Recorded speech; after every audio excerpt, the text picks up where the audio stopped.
The New South Wales Government's Commercial Fisheries Business Adjustment Program introduces linkages between shares and catch or effort. According to the Department of Primary Industries, this will give fishers the ability to invest in their business with more certainty than ever before. That we've been looking at this for over 20 years now, even longer, and to be fair to everybody, to be fair to the environment, to be fair to the fishing industry, to be fair to the community, to be fair to recreational fishers, but most of all, to make sure that we've got a viable commercial fishing industry. We had to get on with this. We can't delay it anymore. Robert Guata, the General Manager of Commercial Fishermen's Co-op, says that the fishing reforms have caused stress to those in the industry. I've been involved in the industry since the early 80s, and my father before that, and fishermen come and fishermen go. So fishermen have always had to adapt to that change, and some haven't done it so well and some have done it very well. Dane Vandenoy, CEO of Commercial Fishing Media, is critical of a business adjustment program. Takes away their ability to create wealth, their days to work, their ability to catch fish, takes it away, makes a big pool out of everyone's, and then gives it away equally. It is just the fact that every minister, including this one, has constantly said this industry's not secure, we need to reform you.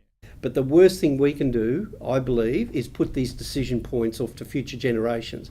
And that's what past governments have done.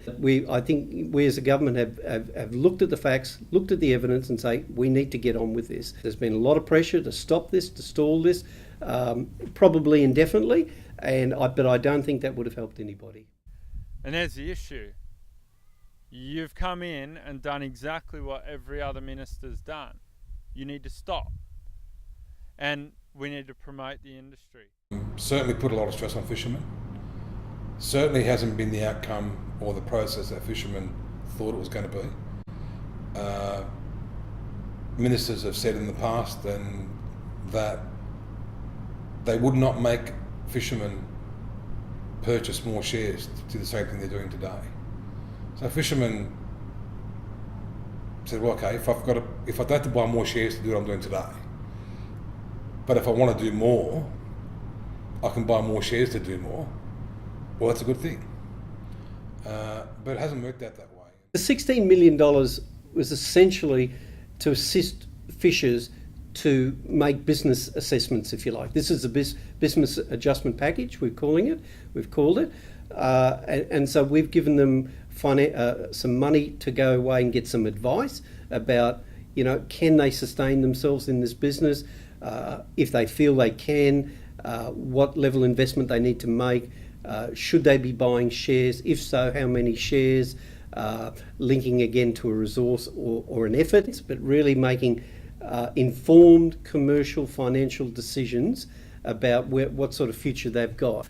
There's no question about it. It is a difficult process, and some small operators will find it very, very difficult and be making some life-changing decisions. Looking for at the end of this process, this difficult process, is we will end up with fishing businesses that can sustain themselves, have a decent size resource available to them, and then be able to invest. Certainly the process has been frustrating and very emotional for a lot of fishers.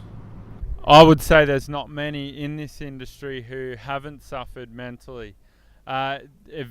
Varying degrees, of course, but when a government introduces a policy and has to send out suicide hotline flyers with that policy, with the documents going to each fisher, that tells the story.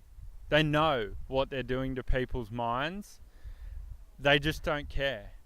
I would certainly reject that premise that management is ignorant or dismissive of the mental health of fishers. All around Australia, it's not headed in a good direction. And if we introduce individual transferable quotas or effort, it's not going to look good for consumers. There will be some losers out of this, but we hope at the end of this process We come through it and we have a very strong, sustainable, scalable fishing industry at the end of it. Satria Dyer-Darmawan reporting for On the Job.